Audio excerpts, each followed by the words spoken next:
the only male feminist I am interested in is the male feminist who addresses himself to men. So earlier today, I received a DM from a woman who said that she sits down and watches some of my videos with her oldest son. Look at how I break down certain social constructs, and that they use my videos as a way of talking about bigotry and inequality. Now, I have no idea whether Summer had me or people who make videos like the kind that I do in mind when she made her video. But I want to use this as an opportunity to talk about who I make these videos for and why.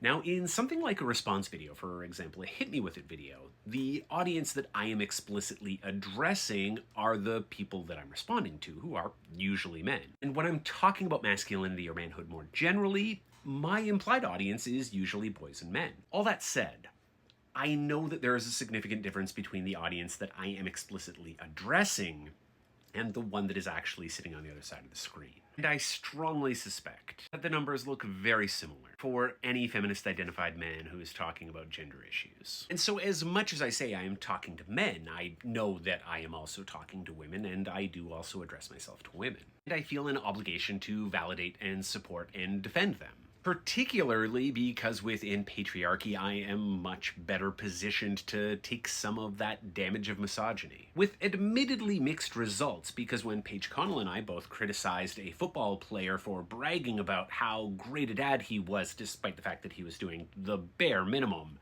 Paige was the one who was hit with the harassment and not me. But I also think that for better or worse, men operating in this space need to speak to women, because that is in fact how we will reach a lot of boys and men. When I was speaking recently to a journalist about the book that I'm working on that will be aimed at young men, she asked me, is this the sort of book that you expect them to pick up on their own, or that somebody is going to buy for them? You know, like their mom or girlfriend or wife. And I strongly suspect that it's the latter.